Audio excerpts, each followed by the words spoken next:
IIT జేఈలో మంచి rank రానటువంటి విద్యార్థులకు బెస్ట్ ఆప్షన్ సిఎస్ఈఎంఏ కోర్సులు అడ్మిషన్స్ జరుగుతున్నవి. వాగర్థావివ సంపృక్తౌ వాగర్థ ప్రతిపత్తయే జగతః పితరౌ వందే పార్వతీ పరమేశ్వరౌ. ఆదిత్యాయ చ సోమాయ మంగళాయ బుధాయ చ గురుశుక్ర శనిభ్యశ్చరాహవే కేతవే నమః. శృంగేరి జగద్గురు పీఠాధిపతులకి, కంచి పీఠాధిపతులకి నమస్కారములు తెలియచేసుకుంటూ కార్యక్రమాన్ని ప్రారంభిద్దాం.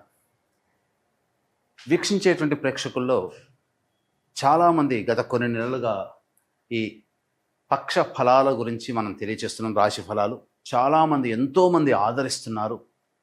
వాళ్ళ నిజ జీవితంలో చాలామంది నిజంగా జరుగుతున్నాయండి, మీరు చెప్పినట్టే జరుగుతున్నాయి, ఏ రోజుకు ఆ రోజుకి సంబంధించినటువంటి ఖర్చు కానీ ఆదాయం కానీ అలాగే ఉంటుంది, ఇక మానసికమైనటువంటి ఒత్తిళ్లు కూడా చెప్పినటువంటి రోజుల్లో ఉంటున్నాయి అని చెప్తున్నారు. కానీ కొంతమంది మాకు ఇవేవి జరగట్లేవు ఎందుకని అని చెప్పి అడుగుతున్నారు. అయితే ఇక్కడ క్లారిటీ మీకు ఒకటి తెలియచేస్తాను.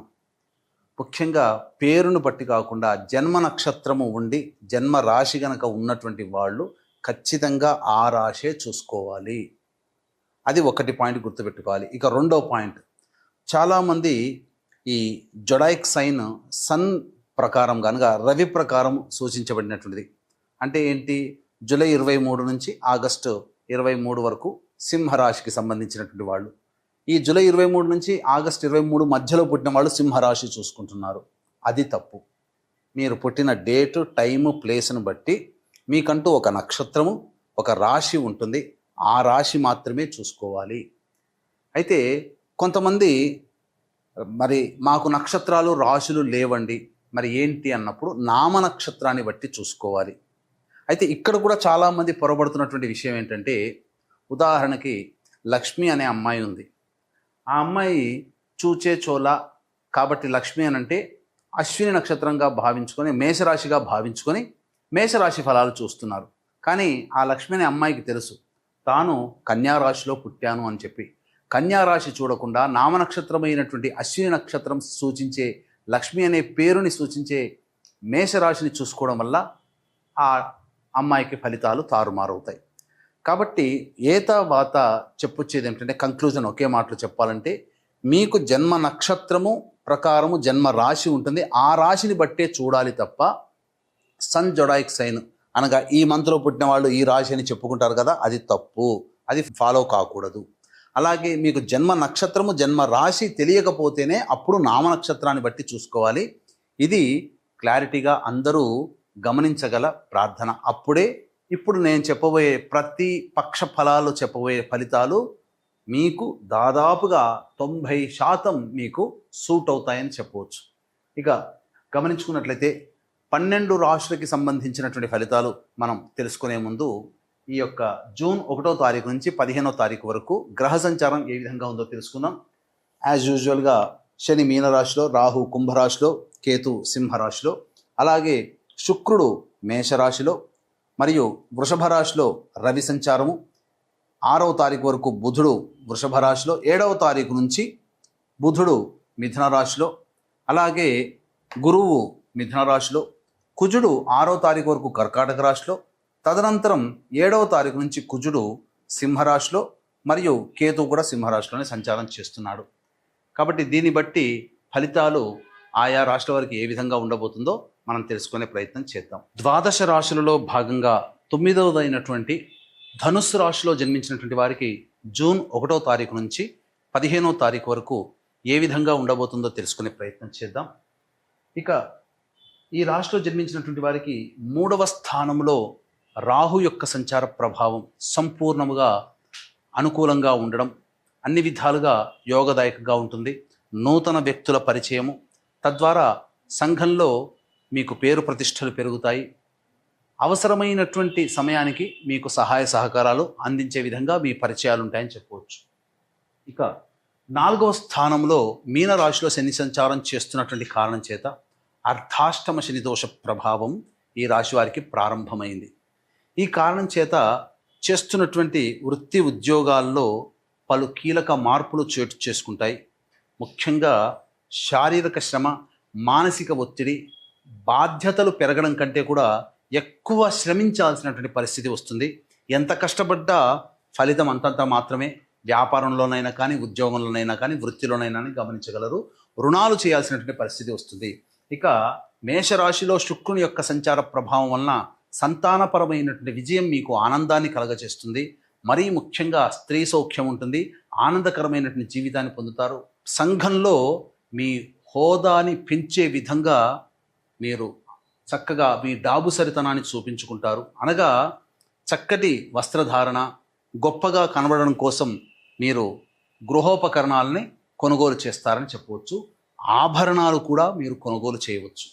ఇక వృషభ రాశిలో రవి యొక్క సంచార ప్రభావము మీకు సంపూర్ణమైనటువంటి యోగదాయకంగా ఉంటుంది. నిరుద్యోగస్తులకి చాలా శుభవార్త, ఉద్యోగం పొందుతారు. అలాగే బుధగ్రహ సంచార ప్రభావం కూడా మీకు కలిసి రావడం. కాంట్రాక్టర్లు, గవర్నమెంట్ కాంట్రాక్టర్లకైతే అనూహ్యంగా రాదు అనుకున్నటువంటి కాంట్రాక్టు మీ సొంతమవుతుంది. ఆల్రెడీ ప్రభుత్వం నుంచి రావాల్సినటువంటి బిల్లులు శాంక్షన్ అయి మీకు డబ్బు చేకూరుతుంది. అన్ని విధాలుగా ఆనందదాయకంగా ఉంటుంది. ముఖ్యంగా ఫైనాన్స్ చేసేటువంటి వాళ్ళకి ధనము చాలా గొప్పగా వస్తుంది. రుణాలు మీకు శాంక్షన్ అవుతాయని చెప్పవచ్చు. హౌసింగ్ లోన్స్ కానీ, పర్సనల్ లోన్స్ కానీ, వెహికల్ లోన్స్ కానీ, ఏదైనా కానీ ఒక మంచి మెస్మరిజం అంటే ఒక గొప్ప ఊహించని మార్పు మీ జీవితంలో ఈ వృషభ రాశిలో రవి బుధ సంచార ప్రభావం. అయితే ఈ బుధుడు 6వ తారీఖు వరకు మాత్రమే ఉపయోగిస్తున్నాడు. 7వ తారీఖు నుంచి మీరు తీసుకునే నిర్ణయాలు మీకు అనుకూలంగా ఉండవు. గుర్తుపెట్టుకోండి. మీ యొక్క ఆలోచన చేసేది ఒకటైతే జరిగేది ఇంకొకటిగా ఉంటుంది. ఈ కారణం చేత ఇబ్బందికర పరిస్థితులు, ఆరోగ్యం పట్ల శ్రద్ధ వహించాల్సినటువంటి పరిస్థితి, విలువైనటువంటి వస్తువుల్ని కోల్పోతారు 7వ తారీఖు నుంచి అని చెప్పవచ్చు. ఇక గురుగ్రహ సంచార ప్రభావం మీకు సంపూర్ణంగా యోగాన్ని కలగచేస్తుంది. ఏ పని అనుకున్నప్పటికీ కూడా ఆ పనులలో మీకు ఎదుటి వాళ్ళ సహాయ సహకారాలు మీకు పనికి తగ్గట్టుగా లభించడం వలన మీ పనులన్నీ కూడాను పూర్తి చేసుకుంటారు. అయితే 6వ తారీఖు వరకు కుజగ్రహ సంచారం కర్కాటక రాశిలో ఉన్నటువంటి కారణం చేత పలు అనారోగ్య సమస్యలు మిమ్మల్ని చుట్టుముడతాయి. కాస్త ఇబ్బందికరంగా ఉంటుంది. కానీ 7వ తారీఖు నుంచి కుజుడు సింహరాశిలో మరియు కేతువు కూడాను సింహరాశిలో సంచారం చేస్తున్నటువంటి ఈ కారణం చేత ప్రధానంగా రాజదండన అనగా ప్రభుత్వపరమైనటువంటి బిల్స్ని కట్టాల్సినటువంటి రావడం, ప్రభుత్వపరముగా మీకు కొంత ఇబ్బందులు రావడం అనేటువంటిది జరుగుతుంది. ప్రభుత్వ ఉద్యోగస్తులకి, ప్రభుత్వంతో పనిచేసేటువంటి కాంట్రాక్టర్లకి కొంత ఇబ్బందికర పరిస్థితులు అనేటువంటివి ఉంటాయి. ఇది ఏతావాత ఈ 1వ తారీఖు నుంచి 15వ తారీఖు వరకు నవగ్రహాలు మీకు అనుకూలించని విధానం మనం తెలుసుకోవచ్చు. ఇక ఈ రాశిలో జన్మించినటువంటి మహిళలు ముఖ్యంగా మీకు గౌరవానికి ఏమాత్రం లోటు ఉండదు. అన్ని విధాలుగా కోల్పోయిన చోట మళ్ళీ తిరిగి గౌరవాన్ని పొందుతారు. ఎక్కడికి పోయినా మీకు పెద్ద పీట వేస్తారు. అయితే ఇక్కడే మీరు గమనించుకోవాలి, మీకు గొప్ప బహుమానం ఏంటి అని అంటే గౌరవం. కానీ ఆ గౌరవం వెనకాల ఉన్నటువంటిది మీ చేత పనులు చేయించుకోవాలనే స్వార్థ బుద్ధి ఇతరులకు ఉంటుంది. తద్వారా చాలా మటుకు అది తెలుసుకోలేకపోవడం వల్ల చాలా మటుకు మీరు నష్టపోతారు. కాబట్టి జాగ్రత్తలు పాటించండి. ఎవరు మీ వారు, ఎవరు కానివారు అనే విషయాన్ని తెలుసుకొని మీరు ఏదైనా హామీలు ఇస్తే ఇవ్వండి తప్ప అనవసరమైనటువంటి వివాదాల జోలికి వెళ్ళకండి. అనవసరముగా ఇతరుల సమస్యల్లో జోక్యం చేసుకోకండి. మీకే బాధ్యతలు పెరుగుతాయి, నష్టం కలుగుతుంది, ధన నష్టం కలుగుతుంది. ఈ రాశిలో జన్మించినటువంటి మహిళలకి వివాహం జరుగుతుంది. అలాగే సంతానం కోసం ఎదురు చూసేటువంటి మహిళలకి చక్కటి సత్సంతాన ప్రాప్తి కలుగుతుంది, మంచి సంతానం కూడా కలుగుతుంది అని చెప్పవచ్చు. ఏతావాత ఈ విధంగా ఉంటుంది. ఇక గమనించుకున్నట్లయితే 1వ తారీఖు నుంచి 15వ తారీఖు వరకు ఏ విధంగా ఉండబోతుందో తెలుసుకునే ముందు వీక్షించేటువంటి ప్రేక్షకులకి గమనిక, మహాజ్యేష్ఠ పౌర్ణమి, జ్యేష్ఠమాసం బుధుడికి సంబంధించినటువంటిది. అలాగే బుధవారము బుధుడు అధిపతి. ఆ రోజున జ్యేష్ఠ పౌర్ణమి రోజున జ్యేష్ఠ నక్షత్రము బుధుడు అధిపతి కావున ఇటువంటి అద్భుతమైనటువంటి మహాజ్యేష్ఠ పౌర్ణమి రోజున ఏ దేవతని మనం కొలుస్తామో ఆ దేవత యొక్క సంపూర్ణ దివ్యానుగ్రహం మనకు కలుగుతుంది. మన జీవితంలో మంచి చెడు జరగాలన్నా, ఏది మనకు కావాలన్నా, ఏది మనకు తప్పాలన్నా, ఏది మనకు సమస్యలు ఎదురు అవ్వాలన్నా నవగ్రహాల యొక్క అనుగ్రహము ఆగ్రహం వల్లనే. కాబట్టి ఇట్టి నవగ్రహాల యొక్క సంపూర్ణ దివ్యానుగ్రహం కోసం సంపూర్ణ నవగ్రహ శాంతి, మరియు జాతకరీత్యా కలుగు విద్య, వివాహ, ఉద్యోగ, దాంపత్య, అనారోగ్య సమస్యల నివారణకి సర్వదోష నివారణ పూజలు, హోమాలు అనేటువంటివి 11వ తారీఖు రోజున జరిపించి శక్తిపాతము చేయబడినటువంటి కరుంగలి మాలని మీకు అందివ్వడం జరుగుతుంది. అవకాశం ఉన్నవాళ్ళు కార్యక్రమ తదనంతరం కాంటాక్ట్ చేసి పూర్తి వివరాలు తెలుసుకోవచ్చు. ముందుగానే నమోదు చేసుకోండి. ఆ రోజున 11వ తారీఖు రోజున 9 గంటల వరకు ఉంటుంది కాబట్టి అవకాశం ఉంటే 8 గంటల వరకు అయినా కానీ ప్రయత్నం చేయండి.